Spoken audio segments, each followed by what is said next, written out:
नमस्कार दोस्तों, मेरा नाम है जितेश और मैं आप लोगों का बहुत बहुत स्वागत करता हूं उत्तर पाठशाला में।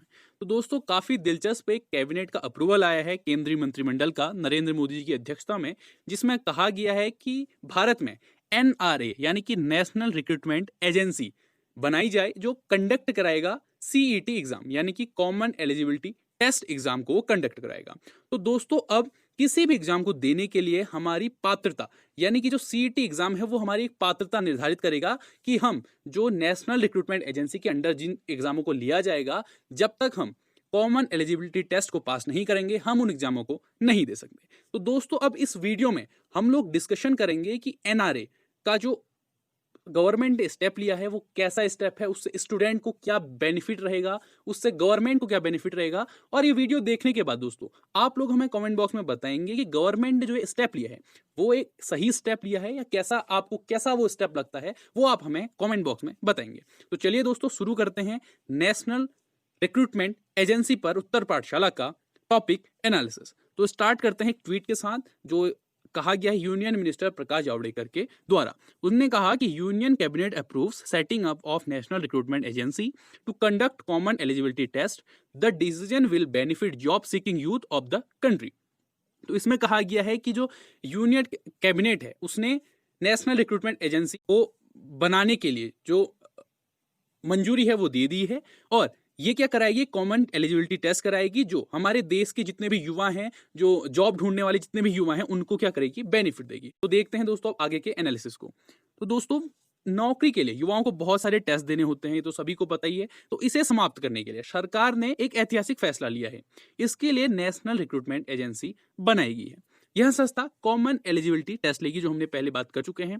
इससे करोड़ों युवाओं को फायदा मिलेगा, ऐसा सरकार द्वारा कहा गया है। शुरू में इसके 3 रिक्रूटमेंट एजेंसियों को इसके अंदर एग्जाम में शामिल किया जाएगा। इनमें एसएससी, आरआरबी और आईबीपीएस शामिल हैं।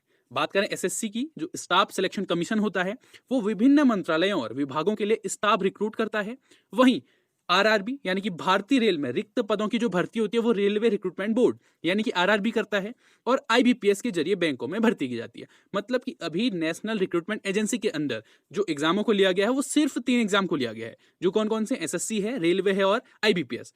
और अभी हर साल इन 3 तरह के परीक्षाओं में 2.5 करोड़ से ज्यादा कैंडिडेट बैठते हैं। तो आईबीपीएस, रेलवे और एसएससी में तीनों अलग अलग रूप से अभी 2.5 करोड़ लोग बैठते हैं। लेकिन अब क्या कर दिया जाएगा कि जो भी एसएससी या रेलवे या आईबीपीएस देने का इच्छुक अभ्यर्थी है वो उसको क्या करना पड़ेगा, जो सरकार ने अब कॉमन एलिजिबिलिटी टेस्ट दिया है उसको अब पास करना पड़ेगा। उसके बाद ही वो एसएससी, रेलवे और आईबीपीएस यानी कि बैंक के फॉर्म भर सकता है।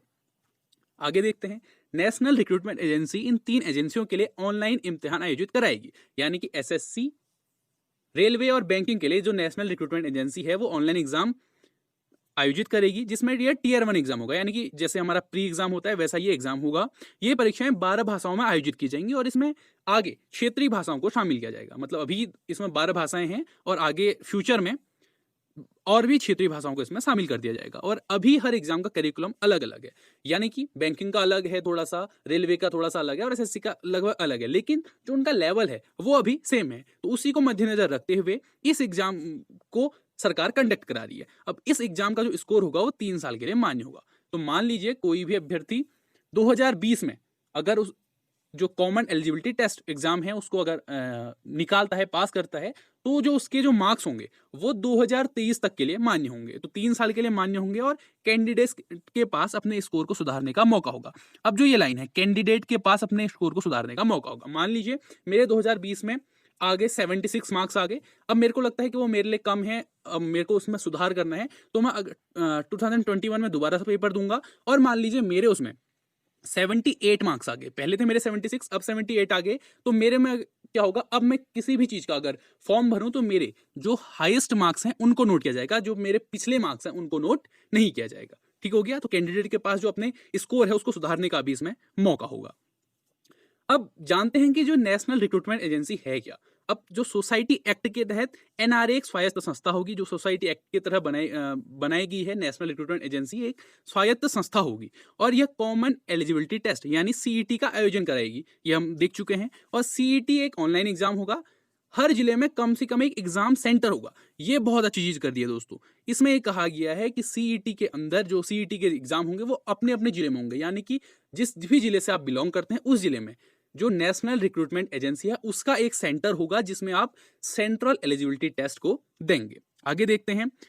अब देखते हैं कि जो सेंट्रल एलिजिबिलिटी टेस्ट है या नेशनल रिक्रूटमेंट एजेंसी है उससे जो हमारे परीक्षार्थी हैं उन्हें क्या फायदा होगा। सबसे पहले तो है कि अभी शहरों में ज्यादातर सेंटर होते हैं तो लोगों को दूर दराज से यहाँ परीक्षा देने के लिए आना पड़ता है, इसमें उन्हें दिक्कत होती है और रुकने का बंदोबस्त करना पड़ता है जिसमें खर्चा होता है। बहुत सही बात है दोस्तों कि जितने भी अभी सेंटर्स हैं वो शहरों में होते हैं और बहुत दूर दूर से जो पहाड़ी क्षेत्रों से या गांवों से हैं उनको शहरों में जाना पड़ता है, दूर दराज में परीक्षा देने के लिए जाना होता है। अब एसएससी की हो या कोई भी हो तो उन एग्जामों को देने के लिए अलग अलग डेट में बहुत सारा जो खर्चा आता है उसको बचाने के लिए ये बहुत ही कारगर सिद्ध होगा दोस्तों। आगे देखते हैं। नेक्स्ट जो फायदा होना है इससे ये होगा कि हर एग्जाम की अलग अलग फीस होती है, इससे निजात मिलेगी।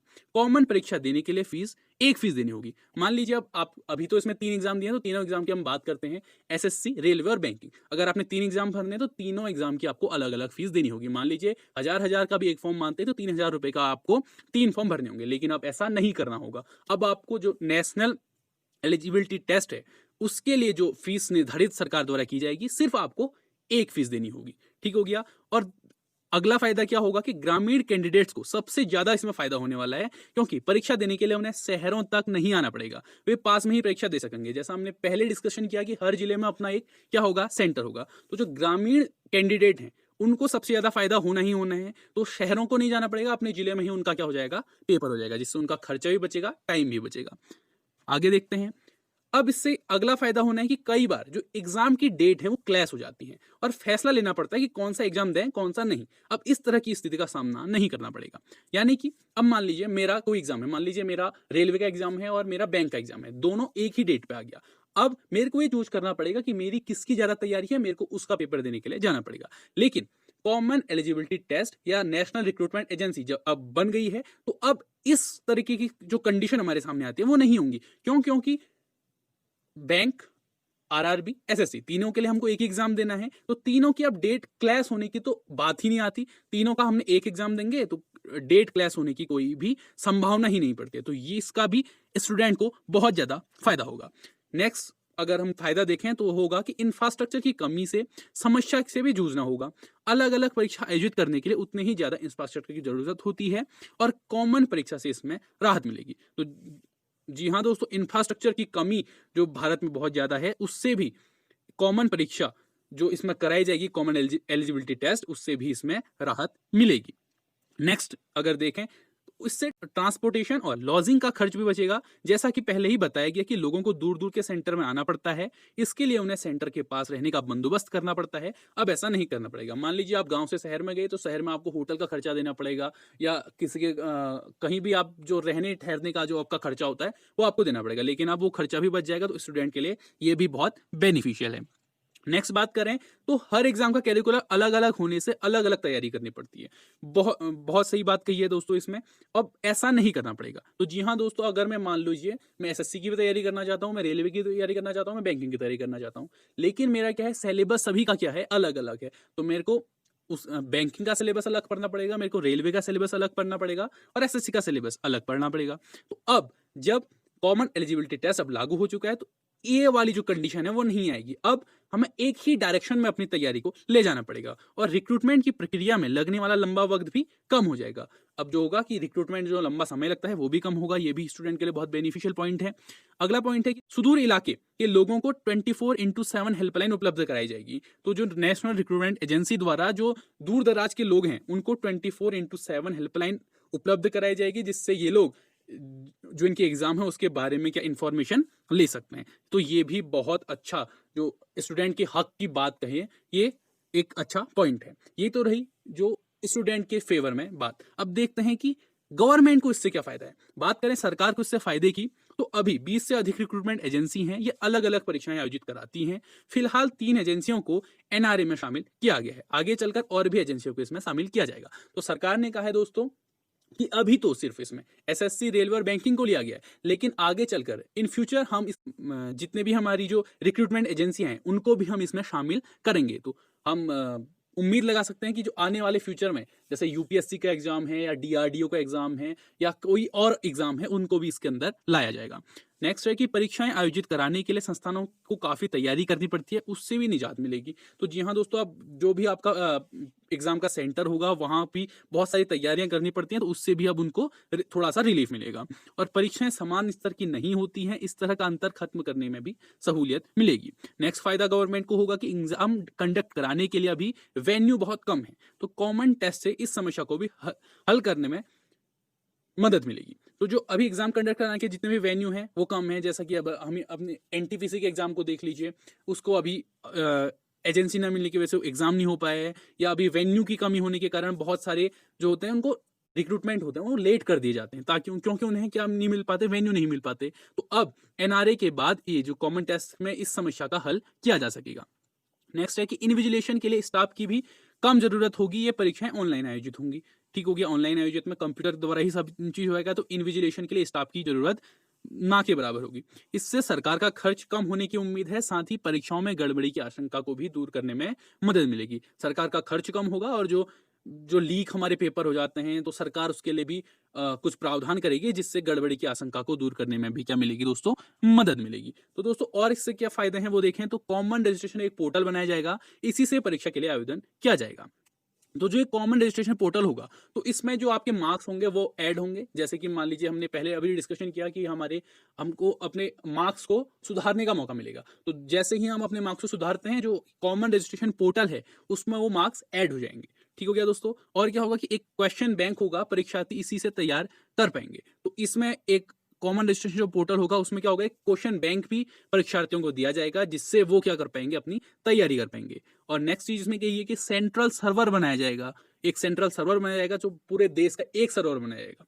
और एक बोला गया कि टेस्ट सेंटर में सिक्योरिटी होगी। टेस्ट सेंटर में सिक्योरिटी मींस कि जो हमारे अभी पेपर लीक हो जाते हैं आगे इन फ्यूचर वो पेपरों को लीक ना हो, उससे बचाने के लिए जो टेस्ट सेंटर हैं उनमें क्या की जाएगी, सिक्योरिटी की जाएगी। तो ये था दोस्तों उत्तर पाठशाला द्वारा नेशनल रिक्रूटमेंट एजेंसी का एक टॉपिक एनालिसिस। अब आप हमें ये बताएंगे कि आपको जो गवर्नमेंट का स्टेप है वो कैसा लगा, स्टूडेंट के इससे बेनिफिट है या नहीं है, वो आप हमको कमेंट बॉक्स में कमेंट करके जरूर बताएंगे दोस्तों। अगर आपको वीडियो पसंद आई तो वीडियो को लाइक कीजिए, अपने दोस्तों के साथ शेयर कीजिए और हमारे चैनल उत्तर पाठशाला को सब्सक्राइब करना ना भूलें दोस्तों। आप बेल आइकन को जरूर प्रेस कीजिएगा, जिससे चैनल से रिलेटेड सभी नोटिफिकेशन आपको सबसे पहले मिल सकें। ये हमारे सोशल मीडिया हैंडल्स हैं, आप इन पे जाकर भी हमें फॉलो कर सकते हैं। That's all for today, thank you, till next video.